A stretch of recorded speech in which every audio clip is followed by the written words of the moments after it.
mientras están agregándose en el segundo tiempo. Pues según yo, solamente una hora íbamos a estar en la primera unidad porque es introductoria, pero miren que no he terminado ni siquiera la presentación del programa.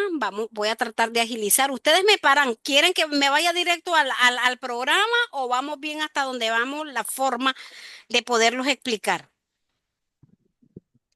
Así está perfecto porque va quedando muchas cosas claras. Ok, ok. Sí, así está bien. Mira, una preguntita. Sí se Dígame. están grabando, ¿verdad? Las sesiones para poder verla después. Sí, se están grabando, Dieguito. Se están, Ok. ahorita ya le di para grabar y después yo subo eso en la plataforma para que más adelante ustedes puedan escucharlo o el que no pudo conectarse por alguna razón, también puedan escuchar la presentación de cada una de las sesiones que tenemos. Entonces, efectivamente, chicos, el silencio en materia laboral opera como cualquier recurso que ustedes interponen ante un servicio, como bien les explicaba, a ver, se me fue, Aníbal, ¿verdad? Aníbal les estaba explicando, ok. Cuando ustedes no interponen alguna solicitud ante una institución pública y qué sé yo, esta solicitud no se tramita en el tiempo establecido por la ley, en este caso por la ley 290 y su reglamento, porque para ello ahí están dispuestos cuál es el término que tienen para poder interponer hasta los recursos y no reciben ustedes respuesta dentro del término de ley, ustedes perfectamente pueden presentar un escrito invocando el silencio administrativo, porque cuando la institución no se pronuncia, ese silencio administrativo es a favor del recurrente, ¿ok? Es a favor del recurrente. Entonces, en materia laboral ya estamos teniendo sentencias, muchachos, en la cual dice de que también podemos aplicar la parte de que corresponde al silencio administrativo. ¿En qué sentido? El silencio va a salir o se va a desprender de la no respuesta que los ¿Cómo hicimos la empleadores. otra vez, Valeria? En la factura normal. Pero individual, la pedimos A ver, justito, a pero ver, para ustedes dos nada más. Así justo, fue. justo. Hola, profe. Hola, ¿cómo estás, justo? Bien, bien, disculpe que No, estaba no hay contestando algo problema. aquí. Puedes poner ahí, silenciar un momento tu Sí, micrófono, sí, no hay sí, está bien, problema. profe. Ok. Gracias, hijo. Entonces, ¿qué pasa? Que cuando el trabajador interpone una solicitud ante su empleador, generalmente en recursos humanos y recursos humanos no responde ante esa solicitud, se toma como una aceptación a lo pedido. Un ejemplo, a ver, si viene el trabajador y pone su carta de renuncia con preaviso de ley, según el artículo 44 del Código del Trabajo, y la recibe el empleador, porque quiera o no, el empleador lo tiene que recibir, porque no es ningún acuerdo, no es ningún convenio, o que lo tiene que aprobar el empleador, no, es un derecho que tiene el trabajador de poder dar por finalizada la relación laboral y si quiere se compromete a trabajar los 15 días de ley y si quiere pues lo hace inmediato. Ya vamos a ver más adelante cuáles serían las consecuencias de uno y otro, ya porque sí hay consecuencias. Al final, ese preaviso para mí es condicionante en el Código del Trabajo, ¿verdad? Pero bueno, hay quienes dicen que no, ahí lo hacen ver como que fuera voluntario, pero no, es condicionante desde ese punto de vista. Entonces, ¿qué sucede? Si el trabajador en la carta de renuncia solicita que los 15 días de preaviso de ley se les tome de su acumulado a cuenta de vacaciones, entonces, ¿qué creen ustedes? ¿El empleador puede negarlo o está en la obligación de aceptarlo? Hasta donde he leído yo puede negarse. O sea, eso queda en acuerdo entre ambas partes. Exacto, exacto. No es obligación por una sencilla razón, porque el preaviso se debe de hacer con efectivo trabajo. ¿Qué quiere decir? Que en esos 15 días que no son hábiles, son 15 días calendario, el trabajador se obliga a prestar siempre su servicio en el tiempo y la forma convenida en su contrato individual. A un día que el trabajador no llegue o incumpla injustificadamente a su trabajo, ya es una manera, ya es una causal más que suficiente para no pagarle su indemnización de conformidad 45 del Código del Trabajo. Pero ahí, ¿qué sucede? ¿En qué sentido van las sentencias y en qué sentido es ese silencio? En el sentido de que si el empleador o recursos humanos no responde a esa solicitud diciendo un no, se toma como una aceptación. Así de sencillo, se toma como una aceptación. Y si el trabajador dice, no me respondió, entonces ya no voy a seguir llegando porque entiendo de que se me va a quitar esas 2 semanas pues a cuenta de vacaciones, porque tal vez ya tiene un Mayra, trabajo. Dígame, una consulta. ¿Esos 15 días tienen que ser corridos o el día séptimo, o sea, el día libre? son eh, calendarios. Va incluido sábado y domingo, Kenneth. Va corrido. No son por efectivo trabajo.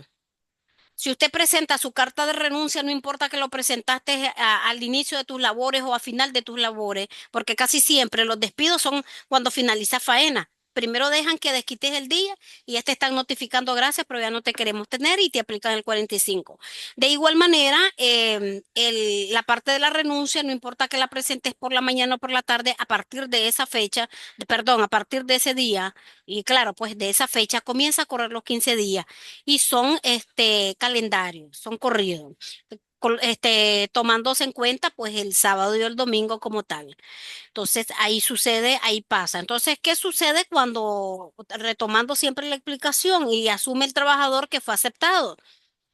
Pues vienen los empleadores y solicitan a veces cancelación con causa justa porque abandonó el trabajo durante el tiempo del preaviso de ley. Eso raras veces, digamos, prosperan esas demandas ante el Ministerio del Trabajo, porque también ahí se hace uso de lo que nosotros decimos que el primero es tiempo en primero en derecho.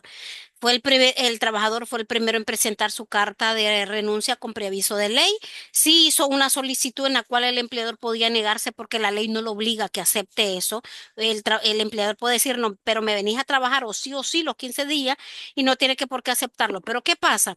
Que simplemente lo han ignorado las solicitudes, pero hoy por hoy es lo peor que puedes hacer. Aunque sea un no, pero Recursos Humanos tiene que decir que de conformidad a lo solicitado en su carta de renuncia presenta el día tal, se le requiere que dicho preaviso de ley sean de efectivo trabajo. Con eso es suficiente. ¿Qué le estás diciendo? Que no, que tiene que llegar a trabajar. Y no hay ningún problema, no hay ninguna ilegalidad en cuanto a eso. Entonces, eso a hoy por hoy es lo novedoso también que tenemos en la parte laboral.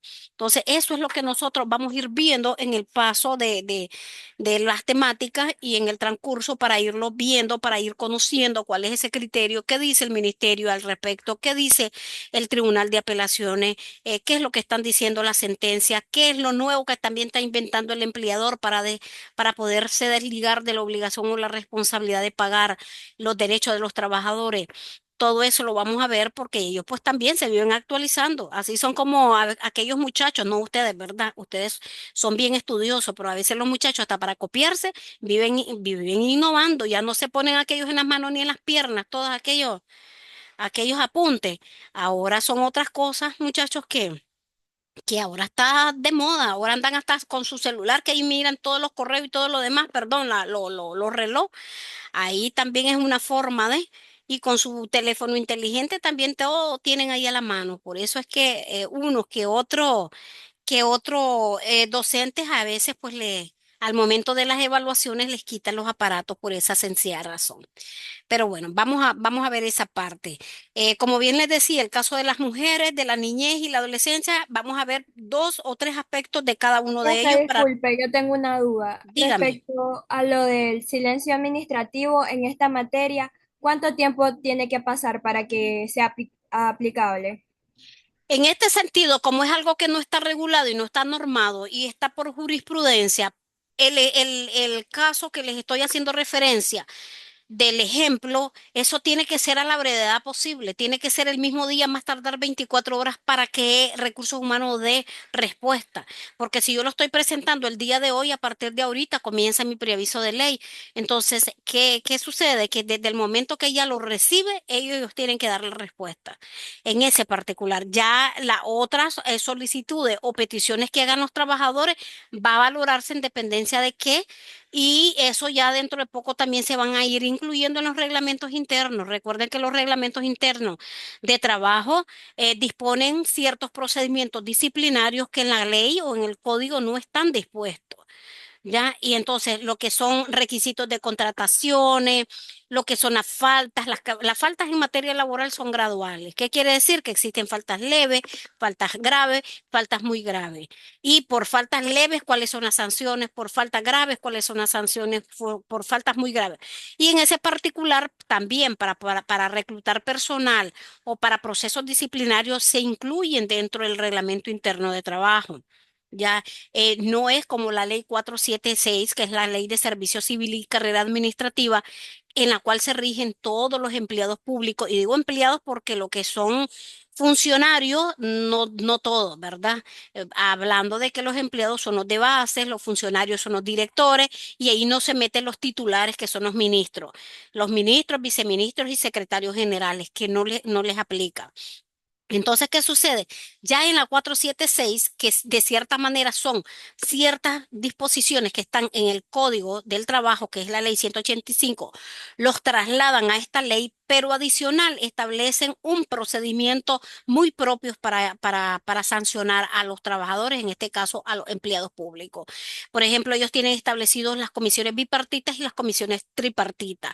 No es como las empresas privadas que tienen que ir efectivamente a las conciliaciones a través del procedimiento administrativo laboral, o porque lo está pidiendo el trabajador o lo está pidiendo el empleador, porque las conciliaciones no se dan solamente cuando el trabajador es inactivo, se puede dar también cuando el trabajador esté activo, y es parte de mantener la armonía. Lo que pasa es que se molestan muchos empleadores cuando le llegan la citatoria y a veces toman las represalias para poder despedir qué sé yo, lo dejan correr si acaso 2 semanas, máximo un mes, y después le están aplicando un 45. Penosamente, eso es lo que sucede. A veces no manejamos aspectos tan importantes, y a veces ustedes, aunque no se especialicen en materia laboral, de repente puede ser que trabajadores lo contraten para que le dé asistencia en materia laboral, y en eso es muy importante que ustedes lean se lo voy a presentar ahorita, cuáles son todas esas normativas que ustedes deben de tener a la mano cuando están gerenciando recursos humanos o cuando están dando asistencia o asesorías en materia laboral. Que sé que no a todo el mundo les gusta, muchachos, pero es algo muy bonito cuando ustedes se meten a estudiar, se meten a leer, se meten a leer esas sentencias emitidas por estos órganos jurisdiccionales, porque como siempre les digo, aunque es indispensable a veces en las familias tener un médico, un abogado laboralista también es necesario, porque hasta la muchacha que ustedes contratan en sus casas les va a generar obligaciones. Y si ustedes no manejan, porque no pueden alegar ignorancia de la ley, recuerden que ustedes como futuros profesionales del derecho no pueden hoy por hoy alegar eso. ¿Y qué sucede? Que no es lo mismo que usted contrate a una muchacha con salida a diario a una muchacha con dormida adentro, porque la ley dispone otros beneficios para las muchachas con dormida adentro. Establecen jornadas especiales para este tipo de trabajadoras, y a veces lo desconocemos y a veces abusamos, no las afiliamos al seguro social. O sea, una cantidad de disposiciones que usted, aunque no sea abogada, la tiene que manejar. Porque esas muchachas, chicos, están más actualizados a veces hasta que los estudiantes de derecho, porque llaman al ministerio, hacen consultas de forma anónima, ellos están en el internet y están revisando y leyendo, y esas muchachas le reclaman, y a veces yo me he visto casos, porque casos de casos, que las muchachas del servicio doméstico ya son como la Excelsa. Si ustedes vieron esa familia peluche, mandan más que los dueños, y se saben y les recitan todas las leyes, y dice, mi derecho es este y este y este y este. Y si ustedes no se protegen al momento que las mandan de vacaciones, al momento que les dan el 13º mes, como es una contratación verbal, porque así lo dispone la ley, entonces ustedes omiten respaldarse y protegerse. Y después, todo lo que llegan a decir ante el Ministerio del Trabajo cuando se van, ya sea que ellas renuncien o ustedes las despiden, le sacan todo, que ustedes no les pagaron el salario completo, que nunca las mandó a gozar de vacaciones, que tampoco les dio 13º mes, que laboraba horas extras y nunca le pagaron. ¿Y qué van a hacer ustedes para demostrar lo contrario cuando lo nieguen? Porque es lógico que si no es cierto lo van a negar. Y recuerden, la carga de la prueba, pues ahora los tienen los empleadores.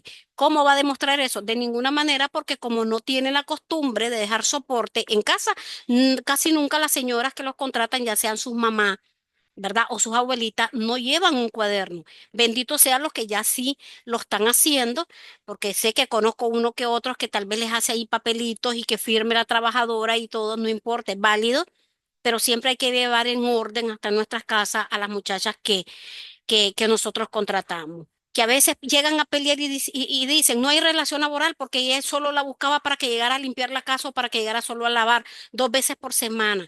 Entonces, ¿ustedes qué creen? ¿Hay relación laboral ahí o no hay relación laboral? ¿Qué dicen? A ver, los escucho. Desde que hay una asignación de trabajo, considero que hay una relación laboral. Ajá, me parece. ¿Qué más? De hecho, hay varios aspectos, no solamente la asignación de un trabajo y responsabilidades, sino también la asignación de horas laborales. Exacto. Ah, si cumple un horario, tiene pues las 100 puntos. Ah, pero también tienen otro punto. Todo válido y O totalmente de el acuerdo. salario. Exacto, a eso iba, al salario, pero más allá del salario, muchachos, es la modalidad de pago. Porque si usted deja a una muchacha o una señora que le llega a limpiar la casa 2 días por semana y ustedes le dicen, pero ya sabes que te voy a pagar hasta en la quincena porque a mí no me pagan todos los días, entonces te los acumulo y te los pago de un solo en la quincena. Eso es una relación laboral, eso ya te genera obligaciones. Es diferente cuando usted busca a la persona y le contrata por el servicio prestado, inmediatamente lo cancelan. Eso no te genera obligaciones. Ahí a ese punto iba, que si yo le pago inmediatamente, no va a generar nada de un servicio laboral. Exacto. Y siempre les recomiendo que no sea la misma persona. Yo sé que siempre nosotros confiamos en la misma señora, que ya las conoce, hacen las cosas a su gusto. Traten de tener alternativa, que no sea tan continuo la contratación de la misma persona que le lleguen a limpiar o le lleguen a lavar o lo que sea. Traten de tener 2 o 3 muchachas ahí para que una semana sea una, otra semana sea otra y no sea la misma. Solo pues ni modo. Si el caso no tienen ustedes esa posibilidad y las circunstancias no las tienen a mano y es la misma persona, pues traten siempre de cancelar el servicio al momento que se los prestan. Eso tampoco Mira, le va a generar a ustedes obligaciones. Entonces, Una eso pregunta. igual, dígame, Una pregunta, profe. Este, dígame. referente, ¿verdad? Que se puede demostrar la relación laboral con un historial de pagos, ¿verdad?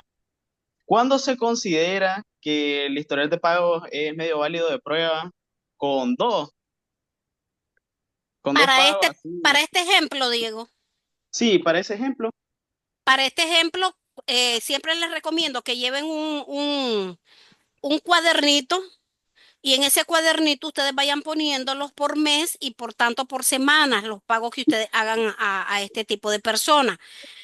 ¿Por qué? Que no sea la misma persona para el ejemplo que estamos viendo. Porque al momento que ustedes lleven un control, pero no lo van a poner de pago, no le van a poner ese enunciado, sino que ustedes al cuaderno le van a poner control de gastos. Mm, ¿Ya me entiende? Un control de sí, gastos. Ustedes, porque es el control de gastos que usted tiene ahí en su domicilio. Por ejemplo, usted pone el pago de luz, el pago de agua, el pago de internet, qué sé yo, el agua purificada. Usted, y ahí incluya el pago del servicio de lavada, qué sé yo, de ropa o limpieza de casa.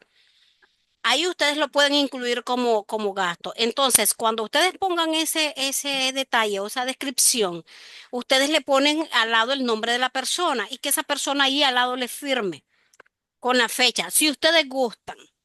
profe. No, no se puede hacer, profe, como un recibo de pago, entonces. No, no les recomiendo. Eso les puede Profe, generar obligaciones. Ah, ok, ok. sí, Sí, porque es profe, demostrable. ap- exacto. aportando a eso y a la respuesta a Diego, recuerden que nosotros habíamos visto de que si el trabajador eh, interpone una demanda y él lleva un registro de los pagos que se han efectuado, en el cual han sido semanales o quincenales, y el empleador no tiene registro ni manera de probar, entonces se falla o se toma en cuenta o como cierto lo que reporta el empleado.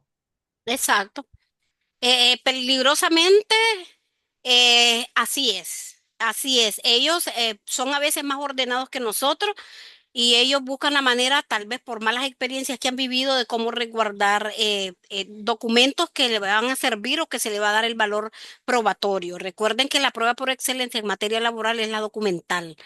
Esa la tenemos siempre. Hay otros medios que conforme la ley 815 se han incorporado hoy por hoy y se toma como válidos, pues están la parte de lo que son los sistemas tecnológicos que antes no lo teníamos como pruebas, ahora sí están.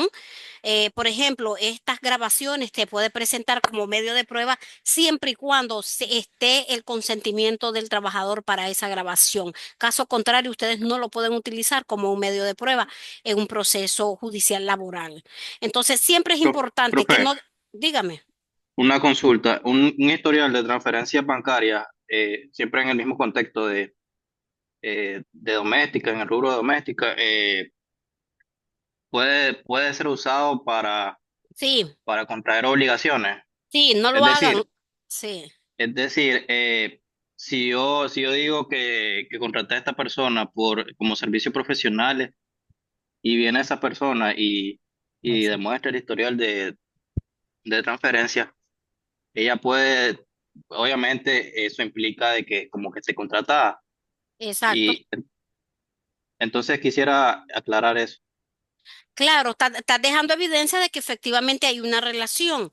Ahora va a depender el judicial si se va a ir a la vía laboral, este el caso de considerarlo si realmente es del ámbito laboral o del ámbito civil, porque es lo mismo que les decía en un inicio, muchachos. Si es para cuestiones de servicio doméstico, no es servicio profesional, porque la persona trabajadora no es profesional, no sacó una carrera ni técnica siquiera. Entonces lo contratas para limpiar. ¿Por qué le estás haciendo un contrato de servicios profesionales? ¿Acaso al momento que le suscribiste ese contrato de servicios profesionales le hiciste retención del 10%? Entonces, todo eso miran. Y efectivamente es peligroso que hagan pagos por transferencia porque nosotros, los abogados laboralistas, pedimos al judicial que está conociendo de la causa oficiar a la institución bancaria, ¿verdad? A la cual ellos tienen su cuenta para que le informe durante cuánto era lo que se le transfería y en qué periodo de tiempo. Y manda todo el historial del banco de cuándo el empleador hacía los depósitos, hacía las transferencias de pagos correspondientes y ellos lo resguardan. Si bien es cierto, las personas interesadas pueden pedir el historial hasta los últimos 6 meses, porque después dicen ellos lo borran, no lo borran, lo resguardan, porque en la vía judicial, si el juez lo pide de un año, ellos lo tienen y lo proporcionan. Entonces, no les recomiendo, traten de hacer los pagos de manera líquida o de forma efectiva para que no les generes tampoco esas obligaciones. Y esa es una simple prestación de servicio, como, como sucede en los servicios de obra, etcétera. Igual lo realizaron, se le pues, canceló y no generó ninguna obligación laboral. En el caso de servicio doméstico, en este caso, estas personas que exclusiva solo se le contrata para que hagan esa labor una vez por semana, máximo 2 veces por semana, igual no es un contrato laboral, pero hay que saber cómo ustedes van a llevar el control. Entonces, eso es lo que te va a hacer la diferencia. Entonces, hay que protegerse de todas las formas posibles en ese particular. No sé si tienen otra pregunta para continuar con la parte de del programa, que no se las he compartido. De hecho, otra vez la presentación, que es esta. Profe, Dígame. yo tengo una consulta ya saliendo, ¿verdad? Del tema del trabajo doméstico. Sí. Tengo una consulta. Por ejemplo, yo tengo mi vivienda, ¿verdad? Mi Ujú, casa o una casa, ¿verdad? Y le pido, o alguien me pide, ¿verdad? Estar en esa casa y yo le doy, ¿verdad? Que ella esté ahí, se la presto, no sé cómo podemos llamarle ahí. Ella está a cargo de la limpieza, del cuidado de la casa y la está habitando, ¿verdad? ujú. Eh, yo no la contraté para que me cuidara ni para nada de eso, ¿verdad? Pero como lo está haciendo, entonces yo le estoy dando un apoyo, ¿ya? Porque Sí. al final la casa, para no dejarla sola, le di o le cedí el espacio a ella para que estuviera ahí. Entonces yo le doy como un apoyo, ¿no? Algo para su alimentación. Ujú. ¿Eso en algún momento se podría considerar como una relación laboral o no? Depende de cada cuánto le das la ayuda. Y si esa ayuda ya es un monto fijo. Es un monto fijo y es mensual. Ah, sí. Ellos pueden decir de que efectivamente la contrataste con dormida adentro para realizar todas las labores de casa. Se puede ir por esa parte. O bien si es viva, a la vía civil para poder requerir el derecho y el reconocimiento de usufructo de la propiedad, que ahí te va a generar otro tipo de problema. Si no le ¿Y estás Sí, haciendo cómo? ni siquiera un contratito, ni siquiera de arriendo, aunque no sea cierto que es mejor que figures en un contrato de arriendo que ella te está pagando un canon, aunque no sea cierto, ya a que vos le estés Ya, pagando a ella mensual para que te cuide la vivienda. profe, si ya. es malintencionada esa persona o alguien le calienta la cabeza, hasta sin la vivienda lo puede dejar. Ah, estás sin vivienda y te vas a la vía laboral y efectivamente vas a decir que estás viviendo ahí con dormida adentro, cuidas la casa porque va a decir, aparte que la limpio, soy la cuidadora, o sea, doble función. Hasta Ok, de CPF ahora, la tenés. ahora la pregunta es, ¿cómo me evito yo el tener ese riesgo? ¿Hay algún tipo de contrato que yo pueda hacerle a ella donde, porque en realidad el punto, o sea, la forma como se llegó a la relación es porque la persona esta andaba alquilando, posando, y entonces para ayudarle a la persona se le dio, hombre, estate aquí, esta casa está vacía, estate aquí, y todavía se le está apoyando con algo. Pero sí, ahorita escuchando su exposición, veo de que hay un riesgo, ¿me entiende? Entonces, Exacto. cómo podemos evitar ese riesgo? ¿Hay algún tipo de contrato que se le pueda hacer o Contrato alguna? civil. Profe, el comodato no cabe ahí. Puede hacer uso del comodato, puede hacer uso, sí, valorando la situación o nada más del uso, pero sí a través de un contrato civil. Un contrato civil? Sí, pero comodato,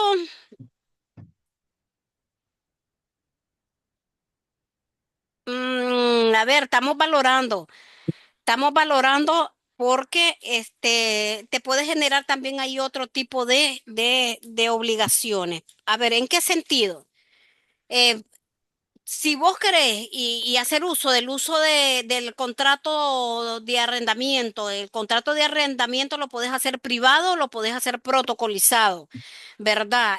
Aunque simbólicamente vos le pongas nada más un pago. En el caso de los contratos de los comodatos, que es un contrato civil, pero ese se tiene que inscribir. Ujú. Se tiene que inscribir ante el registro. Entonces ahí hay más requisitos y hay más formalidades. Claro. Ya, tendríamos que ver si a través del contrato de usufructo, algún contrato así de usufructo nada más, que aunque sea sencillo, también te genera obligaciones de poderlo inscribir. Fíjate que buscando cuál es el menos formal y el menos riesgoso, yo la única que le encuentro es la parte de la rienda. O El para arriendo, mí, aunque no lo esté haciendo, pero que al menos cuidarnos con ese tipo de contrato. Exacto. Y si vos querés, pues nunca he visto un contrato de arriendo que solamente se le dice de que no, que va a estar habitando para el cuidado y todo eso y que no te paguen. Pero yo sí diría que por lo menos, aunque sea mínimo el monto, pero reflejar algo de canon ahí. Un monto en el Ok. canon, aunque sea simbólico. Fíjate, eso no es necesario que lo inscribas y es un acuerdo de parte, lo puedes hacer privado, no es necesario que busques un notario también. Y es válido, te puede servir también como medio de prueba en el caso de algún conflicto judicial a futuro.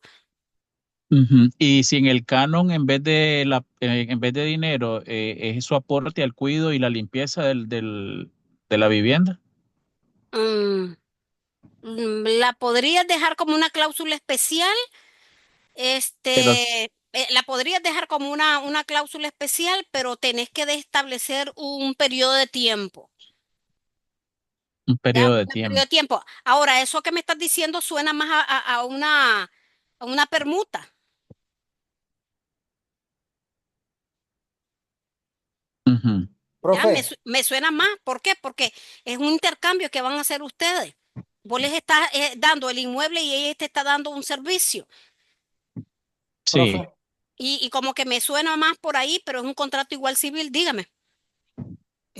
Lo otro que podría hacer es hacer el contrato, como dice usted, con una cantidad simbólica de alquiler, como que él está alquilando la vivienda y aunque a que no le entregue una cantidad de dinero, que él haga un recibo como una simulación del alquiler sobre la vivienda y que la ayuda que él le da a esa persona al mes que no haga ningún tipo de recibo, que se lo dé solamente de mano, porque Exacto, incluso hasta con una transferencia, un depósito o cualquier cosa podría usarlo como prueba para argumentar una relación laboral. Entonces exacto, sería, me imagino yo, de mano, nada más. exacto. Y Tiene que hacer dárselo en efectivo y con el cuidado de que el celular que tenga en la mano no lo esté grabando, exactamente. porque hasta Y en eso. sí, y lo otro es como con las domésticas, rotarlas, Sí, sacarlo una vez al mes, de que una semana por lo menos, que se vaya a dar su vuelta a algún parque o algo así, que regrese después bueno, es que para acordate que, interrumpir. pero es que eso, Aníbal, lo podés hacer si es el caso que estábamos hablando de que solo te llegaba a limpiar o solo te llegaba a lavar. Pero ya cuando estás contratando a alguien para que te haga todas las labores domésticas, ahí va a estar bien difícil. Ya me entendés, ya va a estar difícil porque si la vas a tener con salida a diario, le tenés que establecer una hora, una jornada de trabajo y generalmente son diurnas para este tipo de trabajadoras. Ya, cuando ya estamos hablando de con dormida adentro, estamos hablando de una jornada especial porque el máximo de horas que laboran son 12 horas. Entonces, y eso lo vamos a ver cuando ya estemos viendo la parte de los contratos. Entonces, cuando es así, sí, sí está bien la idea, pero alternar en el sentido de que se busquen a otra persona que les ayude, a otra persona que haga ese servicio otra semana y así irlas alternando. Esa es la idea, pues. Y ya por último, pues no buscan a nadie del sector de donde usted vive y llévenselo a la mamá o a la suegra que por ahí se los laven, que no las conozcan y punto y así, ¿ya? Ok. Sigamos entonces con la parte de la temática, chicos. En ese de la tercera unidad vamos a abordar también lo que son los requisitos y conceptos, o sea, conceptos y requisitos de contratación para los adolescentes trabajadores. ¿Por qué? Porque en el código en su momento, y vamos a ver el 22, el 131, que si bien es cierto, dispone una edad para laborar y otra edad que está apto para contratar, a veces no me logran diferenciar ambos aspectos. Si bien es cierto, como persona trabajadora ya estás apto para trabajar a los 14 años, pero no está apta para suscribir un contrato, sino hasta los 16 años. Pero a los 16 años, con permiso de tu mamá, tu papá o tutor que te tenga a cargo, a través de la constancia de autorización que la Inspectoría de Trabajo Infantil del Ministerio del Trabajo te extienda. Entonces, eso lo vamos a ver en esa parte del trabajo de la niñez y la adolescencia, conocer cuáles son esos derechos, cuáles son las prohibiciones que la ley le asiste para pues no cometer infracciones y sanciones por, por, por simplemente quebrantar lo que está dispuesto, por violación a las mismas. En la unidad 4 que son los contratos especiales, esta unidad 4 yo la voy a unificar con la unidad 2 muchachos, para no estar viendo en una unidad contrato y después retomar en la unidad 4 contrato. Nuevamente, aquí en esta yo ya lo había corregido, fíjense, no sé qué pasó, parece que no se me guardó la parte de la unidad 5 perdón, porque en la unidad 5 no lo puse repetitivo, si ustedes pueden ver. En la unidad 5 lo que vamos a subir es la parte de los salarios, el decimotercer mes, los tipos de salario, los conceptos y los cálculos de salario. Entonces, ahí para efecto de corregir.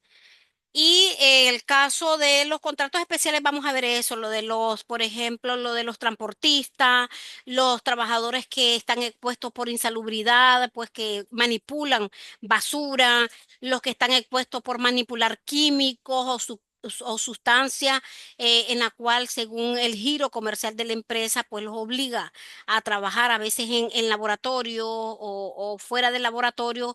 Recuerden que con el problema de pandemia muchas personas naturales, particulares, se han dedicado o familias completas a la parte del negocio de los desinfectantes, de producir cloro, de esto y lo otro, y a veces no tienen la precaución de los equipos de protección.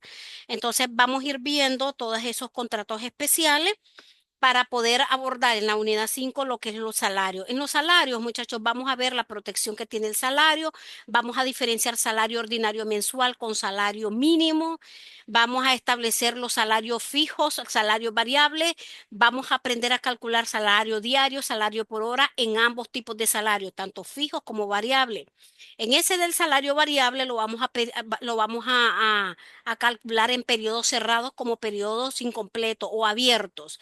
¿A qué me refiero esto? Porque recuerden que para poder sacar la liquidación de los trabajadores o bien un trabajador activo cuando le vas a pagar el 13º mes o el aguinaldo, la ley dispone que se debe de computar o se tiene que calcular de conformidad a los últimos 6 meses laborados, el más alto, ¿verdad? Vas a sacar el salario de los últimos 6 meses y poder identificar cuál es el más alto para poder calcular el 13º mes o aguinaldo, que ahí yo les puedo aceptar que me digan aguinaldo, no me le llamen 13º mes porque eso no existe, muchachos. Y los aplazos, si me le refieren al 13º mes como 13º, el 13º significa un 66% de un total de un mes de salario. Y ustedes cuando reciben el 13º mes o el aguinaldo, como también le llaman mucho, reciben el 100% del valor de su salario mensual, sea este pues un salario fijo o en el caso variable pues el más alto. Entonces, cuando hablamos de ese 13º, estamos hablando de un 66%. Entonces, es incorrecto cuando nos referimos a ese término. Entonces, desde ya, pues le digo. Y aquí vamos a aprender a calcularlo cuando el trabajador, dígame justo. Profe, cuando es salario variable, ¿verdad? Como bien decía usted, es el mayor de los últimos 6 meses. Ujú. Pregunto, Sí, ¿aló? sí, le escucho. Pregunto, profe, ¿ese es a partir del mes de junio o a partir del mes de julio? Usted lo va a tomar en cuenta desde la fecha si es un trabajador activo y lo querés calcular para aguinaldo, que se lo recibe los 10 primeros días del mes de diciembre. No sé si a eso te referís, si es un trabajador activo. Alguien me tiene activado el micrófono ahí, una de las chicas. Me refiero al hecho de que, por ejemplo, es un trabajador que gana un salario variable. Ajá. Entonces, él comisiona, ¿verdad? Entonces, para pagar el aguinaldo, le van a empezar a tomar su salario a partir de junio de ese año o a partir de julio del Mire, año en curso. el periodo para ello debes de tomar en cuenta o debes de estar claro justo. Alguien ahí no me ha silenciado el micrófono porque se oye interferencia. Permítame. Sí, entonces, tenés que tomar en cuenta que el periodo para poder computar y pagar el 13º mes, en los 10 primeros días del mes de diciembre, lo tenés que cortar al 30 de noviembre. Entonces, del 30 de noviembre para atrás, vos vas a contabilizar los 6 meses últimos, que equivalen a Ok. 180 días.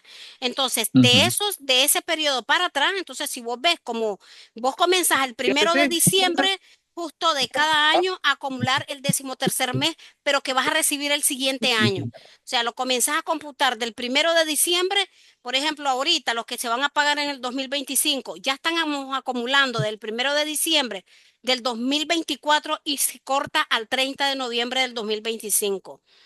Ese es el periodo.